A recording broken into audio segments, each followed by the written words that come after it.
Bonjour et bienvenue sur ma chaîne, j'espère que vous allez bien. On se retrouve dans cette vidéo pour vous parler de mes dernières lectures. Comme vous avez pu le remarquer, j'ai changé le titre de mes vidéos parce que maintenant je ne ferai plus une vidéo à la moitié du mois et une vidéo à la fin du mois. Je ferai une vidéo toutes les 4-5 lectures. Donc j'espère que ça vous plaira comme ça et que mes vidéos dureront moins longtemps. C'est surtout pour ça. Je vais donc commencer tout de suite. J'ai 4 livres à vous présenter. Donc les premiers romans dont je vais vous parler, il s'agit des romans que j'ai lus dans le cadre du challenge qu'organisait la semaine dernière Galéane. Le Weekly Book Color Challenge, qui consiste à lire 3 livres minimum sur une couleur particulière. La semaine dernière, c'était donc la couleur rouge. Et moi, j'ai donc lu 3 livres durant la semaine. Et le premier que j'ai lu, il s'agit de Train d'enfer pour Ange Rouge de Franck Tilliès. Donc moi, j'ai l'intégrale des 2 premiers tomes de sa série Franck Charcot et Lucienne Belge dans les éditions Pocket. C'est super beau en plus, la couverture, je la trouve très très belle. Et donc du coup, j'ai lu juste le premier tome. Je sais pas si on va bien voir. Ça fait à peu près ici. J'ai été vraiment très très agréablement surprise puisque c'est vraiment un roman qui m'a vraiment beaucoup plu. Donc dans ce roman, on fait la rencontre, donc vu que c'est le premier tome, on fait la rencontre de Franck Charcot, qui il est, ce qu'il vit, parce que il vit un drame, le fait que il doit continuer de travailler et l'enquête qui va le mener dans des endroits assez déplaisants à voir. Et donc du coup voilà, de toute façon ça c'est dans les premières pages. Franck Charcot depuis 6 mois n'a aucune nouvelle de sa femme qui a été enlevée. Il n'a aucune demande de rançon. Il vit en se demandant si sa femme est toujours vivante ou pas. Et en même temps que ça, il doit continuer à vivre, c'est-à-dire continuer de travailler et donc de continuer à rechercher des meurtriers et des coupables, etc. Donc puisqu'il est commandant dans la police. Et dans ce roman, donc on a un meurtre assez macabre, très glauque, avec une mise en scène particulière qui fait que ça va emmener Franck dans des endroits, je disais tout à l'heure déplaisants, mais dans des endroits vraiment assez pour lequel il n'est pas habitué et qui n'est vraiment pas son milieu. C'est dans les je vais pas y arriver, dans les comment ça s'appelle, les boîtes échangistes. Non, c'est pas des boîtes échangistes. Enfin voilà, dans des trucs un peu comme ça, des boîtes un peu échangistes. Et donc du coup, ça va l'emmener dans ces milieux-ci et enfin voilà, c'est assez macabre, assez glauque. Dès le départ, de toute façon, on est mis dans le bain puisqu'on a une première description à l'autopsie, mais vraiment détaillée, avec vraiment des détails, Enfin, faut avoir le cœur bien accroché. L'enquête aussi est vraiment très intéressante parce qu'on a toujours ces questionnements de savoir qui a tué ces femmes, parce qu'il n'y en aura pas qu'une, qui a tué ces femmes et pourquoi elles sont disposées d'une certaine manière. Et donc, enfin, moi j'ai beaucoup aimé et j'ai aussi beaucoup aimé la plume de l'auteur qui fait que j'ai dévoré le roman en 2 jours tellement il m'a plu, tellement j'étais dedans et ça m'a vraiment bien plu. Et du coup, vu que j'ai l'intégrale, je pense que je vais me faire très rapidement le tome 2. Hop, et un petit coup. En fait, vous voyez, c'est mon chat qui est en train de jouer. Et on voit sa queue qui... Voilà, enfin bon, bref, excusez-moi. Enfin, excusez-le. On va faire avec. Oui, donc je disais, vu que j'ai le 2e tome, je pense me le faire assez rapidement pour continuer la série. J'ai enchaîné du coup avec un autre thriller. J'essaye toujours d'intercaler différents genres à chaque fois, mais du coup c'était une lecture commune que j'ai fait, donc du coup j'ai enchaîné avec un autre thriller. Il s'agit de Alex de Pierre Lemaître. Donc toujours pour la semaine, pour le challenge de la couleur rouge. Vous voyez que le titre est en rouge. Et j'ai déjà lu 2 ou 3 romans de Pierre Lemaitre. Et j'aime beaucoup ce qu'il écrit, j'aime beaucoup sa façon d'écrire, qui est aussi qui est assez originale en fin de compte. Et donc du coup, c'est un roman qui m'a vraiment bien plu. Ça raconte l'histoire donc de Alex, qui est une jeune femme qui, dès le départ, on va le voir, qui est enlevée. Elle se fait enlever et séquestrée dans une boîte trop petite pour elle. Vraiment, enfin voilà, elle va souffrir dans ce. Hop, j'ai réussi à stabiliser la webcam. Elle va souffrir pendant sa séquestration. Et en même temps, on a l'autre point de vue qui est celui de Camille, comment il s'appelle? Je ne sais plus. Je ne sais plus comment il s'appelle. Vu que c'est la série, je n'ai plus son nom, Verhoeven. Je ne sais plus. Donc le commandant, on va dire Camille Verhoeven, voilà. On a son point de vue aussi et il va être amené à chercher cette jeune femme, Alex, à devoir la retrouver et surtout à comprendre pourquoi elle a été séquestrée, qui la séquestre, etc. Et il va se passer quelque chose, c'est qu'ils vont retrouver la personne qui l'a enlevée, mais ils vont pas savoir où se trouve Alex, parce que la personne qui l'a enlevée donc va se suicider. Et le jour où ils vont retrouver Alex, quand ils vont savoir où est-ce qu'elle a été séquestrée, ils vont se rendre compte qu'elle a réussi à s'enfuir. Donc je ne spoil pas, c'est écrit dans le résumé. Et donc là, on va mener une enquête. Où est Alex? Pourquoi elle ne s'est pas dénoncée? Enfin, elle ne s'est pas manifestée une fois qu'elle a été séquestrée, etc., etc. Ça va amener toute une enquête autour de ça. Et ce qui m'a vraiment plu, c'est que l'auteur nous souffle le chaud et le froid avec mon chat est d'humeur très joueur ce soir. Ouais. Donc il nous souffle le chaud et le froid pour son personnage Alex. On sait jamais quoi en penser. Est-ce qu'elle est victime? Est-ce qu'elle est coupable? Pourquoi? Qu'est-ce qui se passe? Qu'est-ce qui s'est passé? Enfin voilà. Et donc du coup, avec le style de l'auteur et comment il arrive à nous manipuler, j'ai vraiment bien aimé cette lecture et la fin est vraiment très sympa. C'est vraiment une fin qui mérite. Je peux pas en parler parce que je veux pas gâcher la fin, mais c'est vraiment très bien joué. Voilà, c'est vraiment très bien joué de la part de l'auteur et donc de la part de son personnage de Alex. Et je trouve ça vraiment sympa et je trouve ça vraiment top. Le fait aussi, je pense, de l'écriture originale de l'auteur.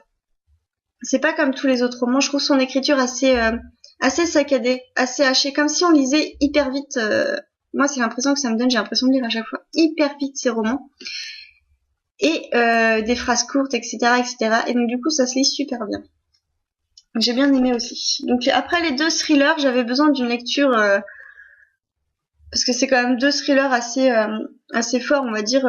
Autant un où il y a des descriptions assez macabres et l'autre plus dans la psychologie, tout en étant différents les deux. Et j'avais besoin d'autre chose, d'une lecture différente. Et j'ai changé de genre. J'ai lu un genre que je ne lis pas énormément. Il s'agit d'une petite romance contemporaine avec Le sourire des femmes de Nicolas Barrault. Donc Nicolas Barrault, ça raconte l'histoire de Nicolas Barrault, n'importe quoi. Le sourire des femmes, ça raconte l'histoire d'une jeune femme qui un soir, enfin une journée où son compagnon l'aura quitté, va trouver un livre dans une librairie, va l'acheter.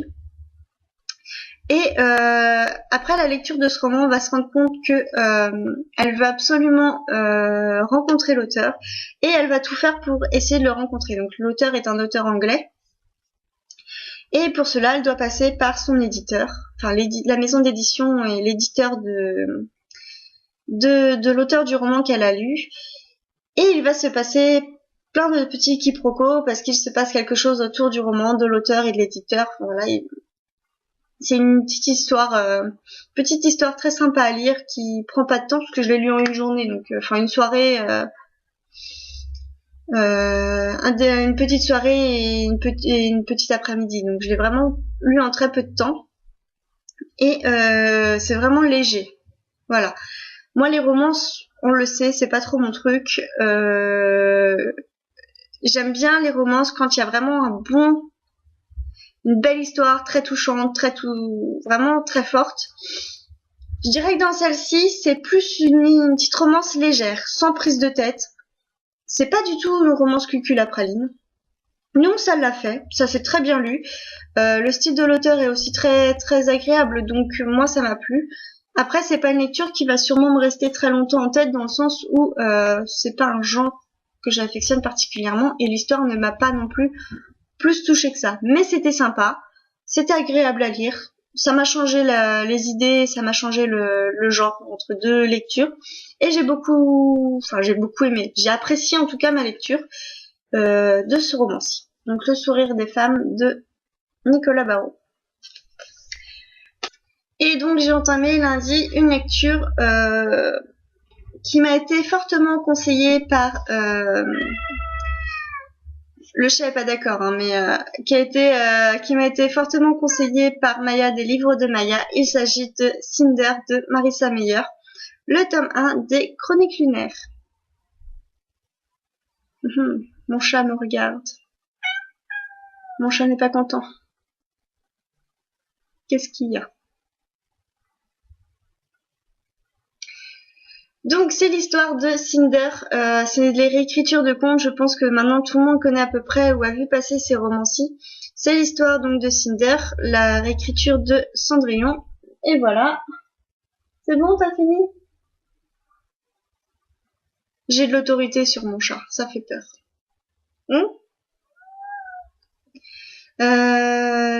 Donc c'est la réécriture du conte de Cendrillon, qui est vraiment, j'étais, mais alors vraiment scotché. On est carrément dans un univers futuriste, c'est vraiment de la science-fiction. Alors c'est young adulte, mais c'est un univers de science-fiction et avec donc voilà, c'est pas de la dystopie. On n'a pas une histoire d'apocalypse, fin du monde. Après, il y a eu un grand dirigeant qui dirige des castes différentes avec les riches, les pauvres, les machins, les trucs. Et on n'a pas non plus le truc avec la fin du monde, les zombies, les monstres, les machins. Non, ici on a de l'apocalypse, un monde futuriste dans lequel on retrouve donc la Terre, les humains. Il y a la même disposition des continents puisqu'il parle de l'Afrique, il parle de l'Amérique, il parle de l'Europe. Ici on est en Asie. C'est plus, on va dire, futuriste avec le côté des robots, la robotique, l'électronique et les cyborgs. Donc on peut le voir d'ailleurs sur la couverture, hein, c'est vraiment quelque chose de plus futuriste de créer, mais pas dans les monstres, pas dans une politique différente. Enfin, il y a une politique différente, j'entends bien, mais je veux dire, enfin, c'est pas comme une dystopie. Et vraiment, j'ai adoré parce que du coup, on est complètement dans un truc qui change complètement des sagas young adultes qu'on peut voir passer en ce moment avec toutes les dystopies. Et j'ai vraiment beaucoup aimé.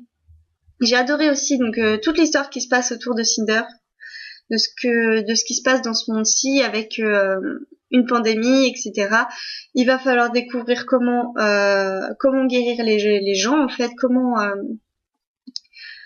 comment sauver la planète et comment la planète Terre gère la pandémie et en même temps les histoires politiques avec puisque ce sont des chroniques lunaires, gère les histoires politiques avec la planète de la Lune. Pas la planète de la Lune, mais enfin avec la Lune. Et à côté de ça, donc on a Cinder qui elle est un cyborg. Cyborg, ça y est. Non, cyborg est un cyborg et en fait c'est-à-dire que c'est une humaine qui a été réparée entre guillemets.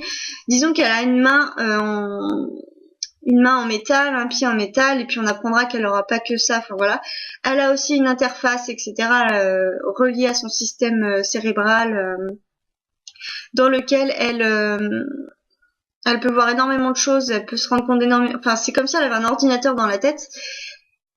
Ça surprend au début, puisque moi j'ai beaucoup de mal à me faire à cette idée-là que c'est un humain à moitié robot, en fin de compte.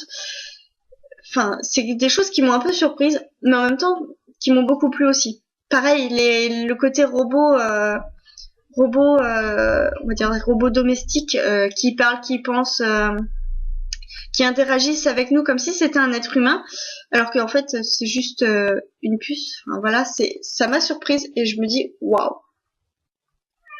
Enfin, ça se trouve, enfin voilà, je sais qu'aujourd'hui dans la science on peut faire beaucoup de choses et moi ça me surprendra toujours. Et ça m'a vraiment du coup beaucoup plu parce que ça change de tout ce qu'on peut voir. Et enfin voilà. Et le fait que Cinder soit quelqu'un de complètement différent, le fait qu'elle soit un cyborg, le fait qu'elle soit un cyborg fait d'elle quelqu'un qui n'est pas vraiment très apprécié. En fait, ça fait d'elle un monstre. Tout ce qu'elle va faire ensuite pour les gens qui, en fin de compte, pour moi, ne mériteraient pas qu'elle se démène pour ça. Enfin voilà, vu comment on la considère. Et ben ça fait que le personnage de Cinder m'a vraiment beaucoup plu et j'ai vraiment hâte de m'acheter ou du moins de réussir à me procurer le tome 2 pour découvrir la suite et ce qui va se passer ensuite parce que c'est vraiment très intéressant. Voilà. Donc c'est tout pour ces dernières lectures que j'ai pu faire pour l'instant au mois de janvier. Là pour la suite j'hésite entre quelques-unes, donc je verrai bien, je choisirai un peu plus tard. Je vous dis à très bientôt et n'hésitez pas à mettre des petits commentaires. Bye bye!